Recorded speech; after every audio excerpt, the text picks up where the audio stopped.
تو کلو، اگر وہ خراب ہوا تو پورا جسم خراب ہو جائے گا. وہی القلب، آپ نے فرمایا وہ گوشت کا ٹکڑا جو ہے وہ دل ہے. اس لیے دل کے اندر شیطان جا کے داخل ہوتا ہے.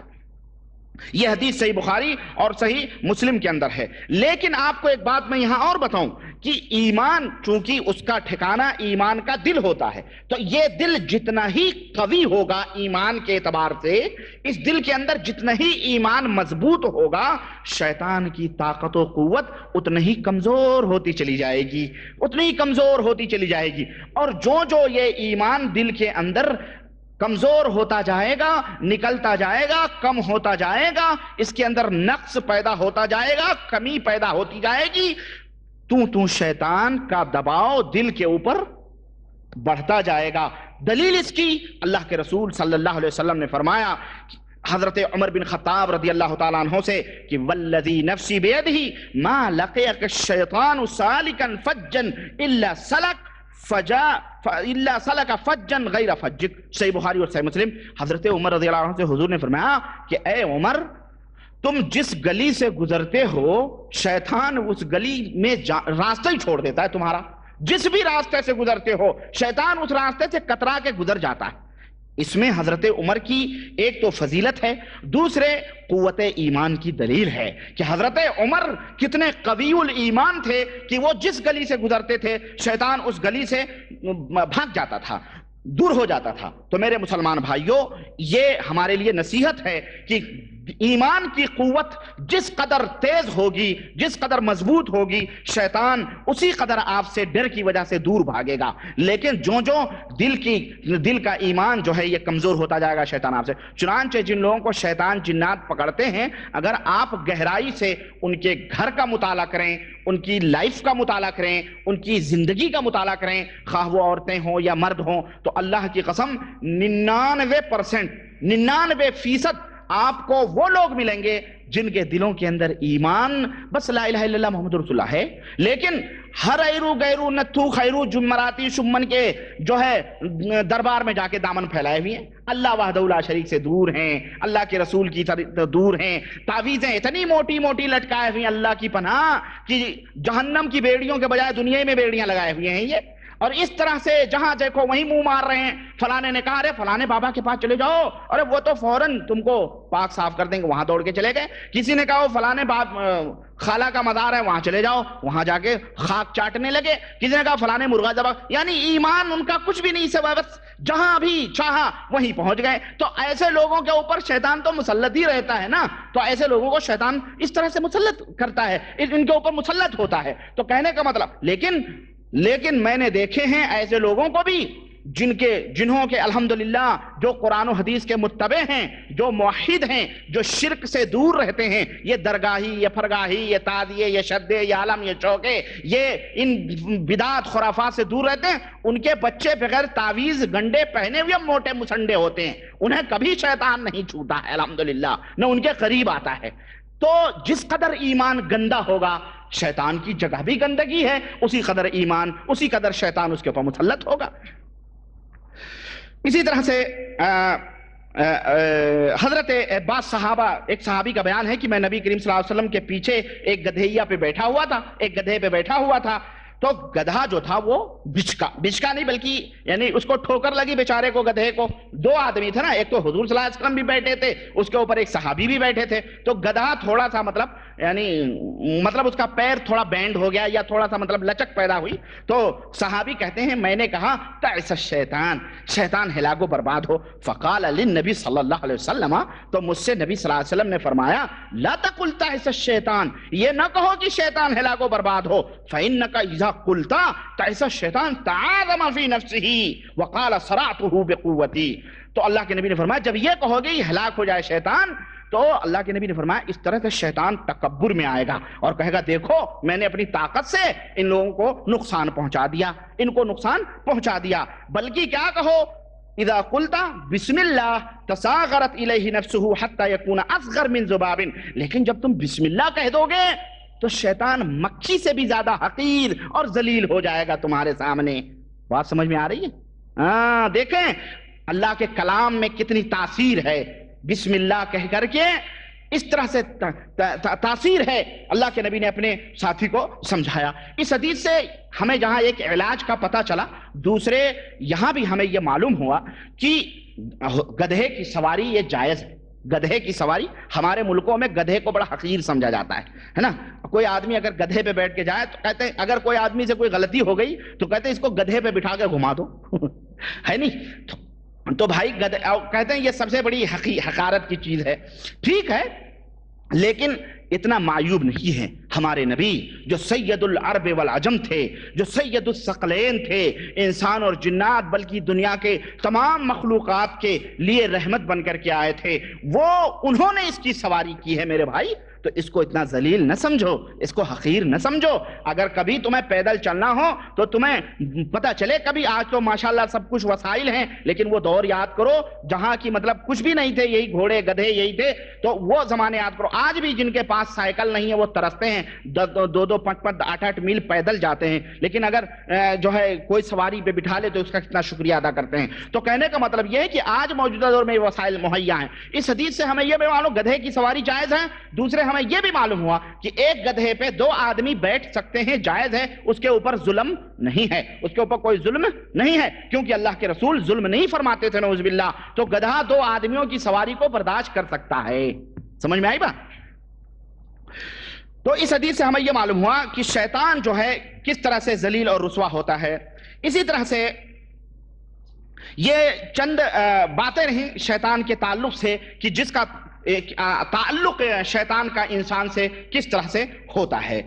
اب آئیے میں آگے بڑھتا ہوں، اپنے موضوع کو آگے بڑھاتے ہوئے یہ کہتا ہوں کہ دلوں کے اندر فساد شیطان کیسے پیدا کرتا ہے، کیا طریقے اپناتا ہے، کس طریقے سے شیطان دلوں کے اندر جگہ بناتا ہے، کس طریقے سے شیطان دلوں کے اندر داخل ہوتا ہے اور انسان کو گمراہ کرتا ہے۔ آئیے میں کچھ باتیں بتلاؤں۔ جیسا کہ میں نے ابھی آپ کو بتلایا کہ شیطان جو ہے یہ دلوں کے اوپر حملے کرتا ہے۔ کیوں؟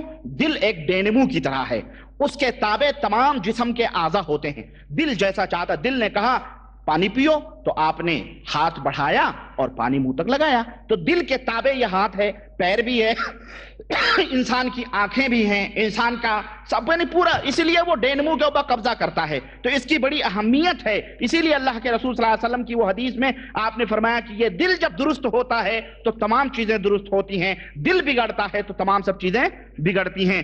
دل درست ہوتا ہے تو آدمی کسی تنکے سے بھی نہیں ڈرتا ہے، بڑے سے بڑے چیزوں سے بھی نہیں ڈرتا ہے، اڑ جاتا ہے۔ لیکن جب دل بگڑتا ہے تو آدمی اگر اکیلے چل رہا ہوتا ہے اور ذرا سی آہٹ ہوئی تو اس کا دل جو ہے فوراً بلڈ پریشر ہائی ہو جاتا ہے۔ ہاں، فوری طور پر اس کا ذرہ سا کچھ ہوا، اس کا دل کمزور ہے۔ کیوں؟ شیطان اس کے اوپر مسلط ہے۔ ذرہ سا کچھ ہوا، بلی راستے سے گزر گئی، حاجی صاحب باہر گھر لوٹ آئے، بیگم نے پوچھا کیوں لوٹ آئے؟ کہنے لگے بلی راستے سے گزر گئی، اب تو آج کا کام ہی نہیں ہوگا، فلاں نے چھینک دیا، لو اب اس نے چھینک دیا، ہمارا یہ کام ہی نہیں ہوگا۔ یہ دلوں کی دل ہے، یہ ایمان کی کمزوریوں کی نشانیاں ہیں۔ یہ تو دل جب صحیح ہوتا ہے تو آدمی مضبوط ہوتا ہے، لیکن جب یہ دل کمزور ہوتا ہے تو اس کے اندر شیطان کا تسلط ہوتا ہے اور شیطان جیسے چاہتا ہے اس کو گمراہ کرتا ہے۔ اب آئیے میں بتاؤں کہ شیطان دل میں کیسے داخل ہوتا ہے۔ اس کے کئی طریقے ہیں شیطان کے داخل ہونے کے، اور اللہ وحدہ لا شریک نے اس کو یہ مطلب طاقت دی ہے کہ وہ آدمی کو گمراہ کر سکے، کسی طرح سے اس کو بہکا سکے، اس کے اندر یہ چیز ہیں۔ چنانچہ دل ہمیشہ شیطان ہمیشہ ان دلوں کے اندر داخل ہوتا ہے جن کے دل اللہ کے ذکر سے، اللہ کی یاد سے، تقوی سے، اخلاص و للہیت سے، یقین سے خالی ہوتے ہیں۔ ان دلوں میں یہ شیطان داخل ہوتا ہے اور جب جگہ پا کر کے پھر ان دلوں کے اندر وسوسے پیدا کرتا ہے اور اس کے اندر جگہ بناتا ہے۔ لیکن اگر دل ایمان کی دولت سے معمور ہے، دل تقوی کی روشنی سے منور و مجلہ ہے، دل اللہ وحدہ لا شریک کے ذکر سے دل کے ارد گرد قلعہ بنا ہوا ہے، 4 دیواری اللہ کے ذکر اور اللہ کی یاد سے گھری ہوئی ہے، تو شیطان ہرگز اس دل کے اندر داخل نہیں ہوتا ہے۔ تو یہ بات آپ نوٹ کر لیں کہ اسی دل کے اندر شیطان جائے گا جس کا دل اللہ کے ذکر سے، اللہ کی یاد سے، تقوی سے، اخلاص سے، للہیت سے خالی ہوتا ہے، اسی کے اندر جائے گا۔ اور میرے بھائی اگر یعنی اس شیطان کی مثال ایسے ہی ہے جیسے کہ ایک آدمی کے سامنے گوشت رکھا ہوا ہو لوتھڑا، تو کوئی کتا اس کو دیکھ دیکھ کر کے لپکتا ہو اور وہ اسے ہکالتا ہو، تو جب تک اس کے سامنے ہے کتا باز ہی نہیں آ رہا ہے، لپک رہا ہے اس گوشت کو لینے کے لیے، لیکن جب اس آدمی نے اس گوشت کے ٹکڑے کو اٹھا کر کے ہاتھ میں لے لیا تو کتا وہاں ٹھہرے گا؟ کتا بھاگ جائے گا، یعنی نا امید ہو جائے گا، نا امید ہو جائے گا کہ اب تو یہ آدمی خود ہی لے کے جا رہا، ہمیں ملے گا ہی نہیں۔ اسی طرح سے شیطان انسان کے دل کی طرف لپکتا ہے اور وہ کوشش کرتا ہے کہ اس کے دل کو کس طرح سے داخل ہوں اس کے دل کے اندر اور پھر اس کو ہم غلط راہوں پہ ڈالیں۔ لیکن جب آدمی اللہ کی یاد سے غافل نہیں رہتا، اللہ کو ہمیشہ یاد کرتا ہے، نمازیں پڑھتا ہے، روزے رکھتا ہے، اللہ ہمیشہ استغفر اللہ، لا الہ الا اللہ، اللہ اکبر سبحان اللہ کی یاد میں رہتا ہے، تو دل ہرگز، تو وہ شیطان پھر نا امید ہو جاتا ہے اور مایوس ہو جاتا ہے۔ اسی طرح سے دل کے تقوی کا جو زور ہوتا ہے، دل کے اندر جو پرہیزگاریاں ہوتی ہیں، اخلاص ہوتا ہے، للہیت ہوتی ہے، اس سے وہ دور بھاگتا ہے، اور جب آدمی اعوذ باللہ من الشیطان الرجیم کہہ دیتا ہے تو شیطان وہاں سے پلٹ کر کے چلا جاتا ہے۔ اور اس کلمہ اعوذ باللہ من الشیطان الرجیم کی بہت بڑی فضیلت ہے، یہ کہنے کے لیے مختلف احادیث اس سلسلے میں آ رہے ہیں کہ اس طرح سے شیطان دور بھاگ جاتا ہے جب کوئی بندہ اس طرح سے کہتا ہے۔ اب چلیں اب اس طرح سے شیطان میں نے بتایا کہ دل میں داخل ہونے کی کوشش کرتا ہے، اور ان دلوں میں داخل ہوتا ہے، ان گھروں میں داخل ہوتا ہے جو گھر اللہ کے ذکر سے، اللہ کی یاد سے غافل ہوتے ہیں۔ اب یہ جو شیطان ہوتا ہے جب آدمی کو گمراہ کرتا ہے، آدمی کو دھوکہ دیتا ہے، آدمی کو مصیبتوں میں مبتلا کرتا ہے، تو ایک بیک نہیں مبتلا کرتا ہے، بلکہ اس کے کچھ درجات ہیں، اس کے کچھ مراتب ہیں، یعنی اس کے کچھ اسٹیپ بائی اسٹیپ، یعنی کہ ڈائریکٹلی طور پر آپ کو نہیں، اس کے کچھ درجات ہیں۔ اس طرح سے شیطان آدمی کو گمراہ کرتا ہے۔ آئیے سب سے پہلا درجہ کیا ہے گمراہیت کا، کہ شیطان کس طرح سے آدمی کو پہلے اسٹیپ میں کس طرح سے اس کو گمراہ کرتا ہے۔ سب سے پہلا درجہ یہ ہے کہ ہمیشہ شیطان اس کوشش میں ہوتا ہے کہ اس بندے کو شرک کے اندر، کفر کے اندر ملوث کر دے، شرک اور کفر کے اندر اس کو ملوث کر دے، اللہ اور اس کے رسول کی دشمنی اس کے دلوں کے اندر ڈال دے۔ تو جب شیطان اس کے اوپر قابو پا لیتا ہے کہ اس کے دل کے اندر شرک ڈال دیتا ہے، کفر ڈال دیتا ہے، تو پھر خلاص وہ مطمئن ہو کے بیٹھ جاتا ہے، اور وہ یہ کہتا ہے جو مجھے مقصد تھا، جو میرا مطلوب تھا، جو مجھے خواہش تھی وہ پوری ہو گئی، یہ مشرک ہو گیا، اس نے شرک کر لیا، تو خلاص اب وہ آرام سے اپنے ساتھیوں کو کہتا اب تم سو جاؤ، اب یہ چھوڑ دو اس کو، یہ نمازیں بھی پڑھے گا، روزے بھی رکھے گا، حج بھی کرے گا، زکوٰۃ بھی کرے گا، سب کچھ کرے گا، اس کو پوچھنے کی ضرورت نہیں ہے، اس کا کوئی بھی عمل اللہ تعالیٰ کے ہاں قابل قبول نہیں ہے۔ تو اس کا سب سے بڑا یہ ہوتا ہے کہ دل کو شرک کے اندر ملوث کر دے۔ اور آج دیکھیں آپ کے اپنے ارد گرد اپنے ملکوں میں نظر دوڑائیں، اللہ کی پناہ بہت کم ایسے لوگ ملیں گے، عورت ہوں کہ مرد ہوں کہ بوڑھے ہوں، اور بوڑھے تو اور بھی اللہ انہیں ہدایت دے میرے بھائی، وہ اور بھی شرک کے اندر ڈوبے ہوئے، اللہ کی قسم۔ نوجوان تو کم از کم الحمدللہ ذرا خون کی گرمی ہے، باتیں سن لیتے ہیں، سمجھ لیتے ہیں، تو اس طرح سے ان کی سمجھ میں آ جائے توبہ کر لیتے ہیں، لیکن دوسرے کھوسٹ ہو گئے جو قبر میں پیر لٹکائیں، ان کی سمجھ میں نہیں آتی بات، وہ کہتے ہیں جی ہمارے باپ دادے کیا غلط کرتے ہیں۔ ان کو بولو بھائی میرے، اللہ کے سوا کسی اور کی رضا اور خوشی کے لیے، کسی اور کو راضی خوش کرنے کے لیے اللہ کے بنائے ہوئے ان مخلوقات کو، جانوروں کو مت ذبح کرو، اللہ نے انہیں زندگی دی ہے، تم غیروں کی خوشی کے لیے کیوں ذبح کرتے ہو؟ تو کہیں گے جی ہم تو برسوں سے کرتے چلے آئے، اگر ہم نہیں کریں گے مرغا تو ہمارا بیٹا مر جائے گا، ہماری بھینس مر جائے گی، ہمارا کھیت برباد ہو جائے گا، ہمارا یہ ہوگا، ہمارا وہ ہوگا۔ اسی طرح سے تعزیے برسوں سے بناتے چلے آ رہے ہیں، چوک ہمیشہ پوجتے آ رہے ہیں، اگربتیاں ہمیشہ، گلگلے ہمیشہ، نظر و نیاز ہمیشہ، غرض بندیاں، مٹھائیاں، چادریں، سب کچھ درگاہوں پر، مداروں سب کچھ کرتے آ رہے ہیں۔ تو اب یہ کہتے ہیں کہ جناب علی اگر ہم نہیں کریں گے تو ہمیں یہ نقصان ہوگا، یہ نقصان ہوگا، یہ نقصان ہوگا۔ تو اس طرح سے یہ شرک۔ اور دوسری چیز یہ ہے کہ شیطان نے باقاعدہ اپنی ذریت بھی پھیلائی ہوئی ہے کہ جناب علی اور ایسے ویسی ذریت نہیں ہے، بڑی متقی پرہیزگارانہ شکل و صورت میں بیٹھے ہوئے ہیں لوگ، موٹی موٹی تسبیحاں لے کے، اور وہ تعویذیں، اور وہ انگوٹھیاں، اور وہ جناب علی اللہ حق ہو، اللہ حق ہو، اور وہ نمازیں، وہ روزے، وہ عبادتیں، وہ تمام سب چیزیں ایسی ایسی شکلوں میں شیطان نے بٹھائے ہوئے ہیں۔ مزاروں کے پاس دیکھ لو، استھانوں پہ دیکھ لو، چوکوں پہ دیکھ لو، سڑکوں پہ دیکھ لو، روڈوں پہ دیکھ لو، ہر جگہ بیٹھے ہوئے ہیں جناب علی، وہ بیٹھے بڑے تقوی پرہیزگار، بڑے بھاری، ولی اللہ ہیں بھائی، حالانکہ وہ شعبدے باز ہوتے ہیں، جادوگر ہوتے ہیں، نماز نہیں پڑھتے، اور پڑھتے بھی ہیں تو بس صرف دکھاوے